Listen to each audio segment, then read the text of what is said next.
L'INPG effectivement a été créé en 2017 par décret présidentiel à la suite des découvertes pétrolières et gazières au Sénégal, notamment le champ pétrolier de Sangomar et le champ gazier transfrontalier de Saint-Louis, donc avec la Mauritanie, où il fallait pour l'État du Sénégal de disposer de ressources humaines qualifiées, aptes à prendre en charge toutes les activités liées à la chaîne de valeur du pétrole et du gaz. Et c'est la raison pour laquelle l'État du Sénégal a jugé nécessaire de créer l'Institut national du pétrole et du gaz.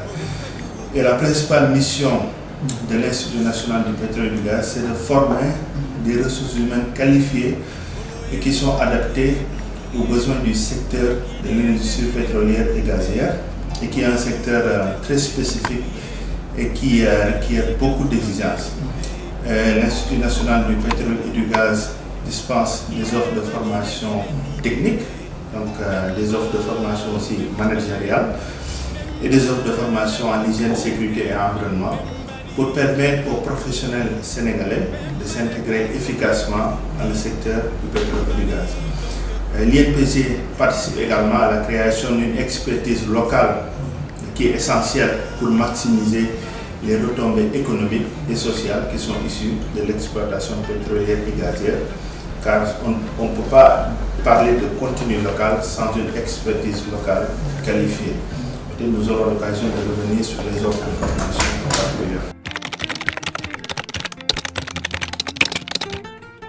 Nos étudiants sont issus des écoles de formation d'ingénieurs qui sont ici au Sénégal, et je peux citer l'école polytechnique de Thiès, par exemple, l'école supérieure polytechnique de Dakar, l'Institut polytechnique de Saint-Louis et quelques structures de formation privées, donc ici au Sénégal, et j'allais oublier même l'Institut des sciences de la Terre, donc ex-IST, l'École nationale des supérieurs des mines de la géologie.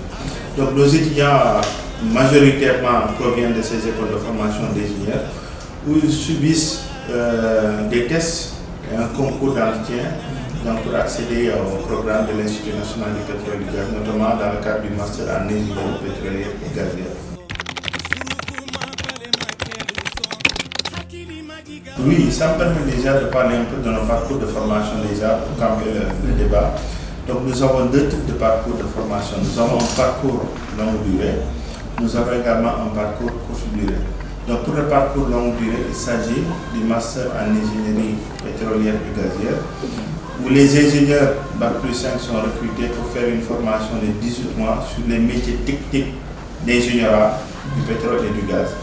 Nous avons également un parcours toujours longue durée avec le master MBA en économie et management du pétrole et du gaz, où on recrute à partir de Bac+5 des profils scientifiques, administration, juristes, fiscalistes, etc., pour venir se faire former à l'Institut national du pétrole et du gaz au bout de 20 mois, donc avec une partie réservée au cours, à peu près 12 mois, 8 mois de stage, etc. Et là, l'objectif, c'est de former ces étudiants sur les métiers tels que la fiscalité pétrolière, l'estimation des coûts pétroliers et la maîtrise des risques, le management et l'économie du pétrole et du gaz. Donc nous avons ces deux types de parcours-là. En plus de ça, bientôt, donc peut-être nous aurons l'occasion de parler, nous allons mettre en place la formation des techniciens dans les métiers du pétrole et du gaz au Sénégal. Donc les compétences sont vraiment diverses. Il y a des compétences techniques donc, que les entreprises effectivement ciblent, parce qu'aujourd'hui il faut reconnaître que l'INPG forme en fonction de l'évolution du marché. Parce qu'en 2017, avec la création de l'INPG, donc on recevait beaucoup plus de demandes de la part d'ingénieurs de production des installations pétrolières. Parce qu'à cette époque, c'était beaucoup plus la phase d'exploration, de recherche des hydrocarbures, la phase de développement des champs pétroliers.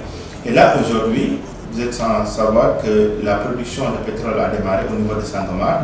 La production aussi de gaz a démarré le 31 décembre au niveau de GTA, la frontière avec la Mauritanie. Donc aujourd'hui, les entreprises ont beaucoup plus besoin de compétences de main-d'œuvre technique, des techniciens, mais également de managers pour conduire un peu ces opérations.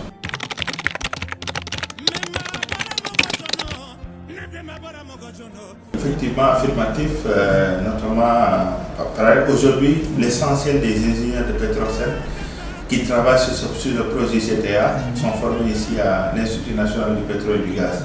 Et ça, vraiment, c'est une très grande fierté parce qu'ils occupent vraiment de très grandes responsabilités au niveau de Petrosen et qui aujourd'hui travaillent en étroite collaboration avec ces compagnies pétrolières et pour jouer un peu le rôle aussi de sentinelle que l'État doit jouer dans le cadre de l'exploitation de ces ressources pétrolières et gazières.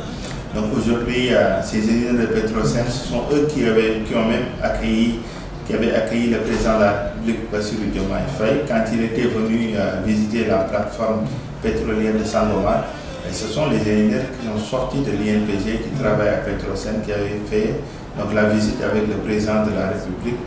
Et ce qui montre juste la qualité vraiment des formations à l'Institut national du pétrole et du gaz, mais aussi de l'engagement de la direction générale de l'INPG avec à sa tête le docteur Falbaï et de toute l'équipe pédagogique à vraiment produire des ressources humaines de qualité pour le bénéfice de la nation sénégalaise.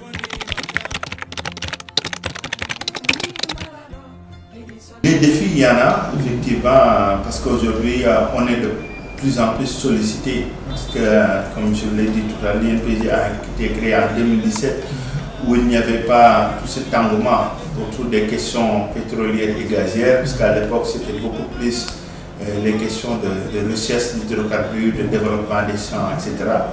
Maintenant là on est de plein pied dans la phase de production donc, des ressources pétrolières et gazières. Et c'est la raison pour laquelle donc, on reçoit beaucoup de demandes de formation. Donc, et là c'est vraiment un très grand défi. Et nous, notre rôle, c'est véritablement de satisfaire un peu cette demande-là. Donc ça, c'est un premier défi. Donc l'autre défi aussi, c'est le défi de la diversification de l'offre de formation. Parce qu'aujourd'hui, l'INPG a démarré avec le master en ingénierie pétrolière et gazière. L'année dernière, on a introduit le MBA en économie et management du pétrole et du gaz. Et aujourd'hui, le défi qu'on a, donc, c'est de mettre sur pied un programme de formation des techniciens afin que les bacheliers aussi puissent trouver leur compte, parce que jusque-là, nous ne recrutons que des diplômés Bac plus 5, parfois même on nous le reproche, tendance à dire que l'INPG est école d'élite, des élitistes exactement, et aujourd'hui on est en train de travailler pour mettre en place donc, un programme de formation pour recruter des bacheliers, recruter des BTS et les former dans les métiers du pétrole et du gaz. Donc globalement, nous rencontrons deux défis, le nombre de formations, la demande elle est accrue. Donc en plus de ça aussi, on a besoin même d'intégrer aussi les bacheliers, les techniciens pour diversifier un peu l'offre de formation et répondre au mieux aux attentes du secteur.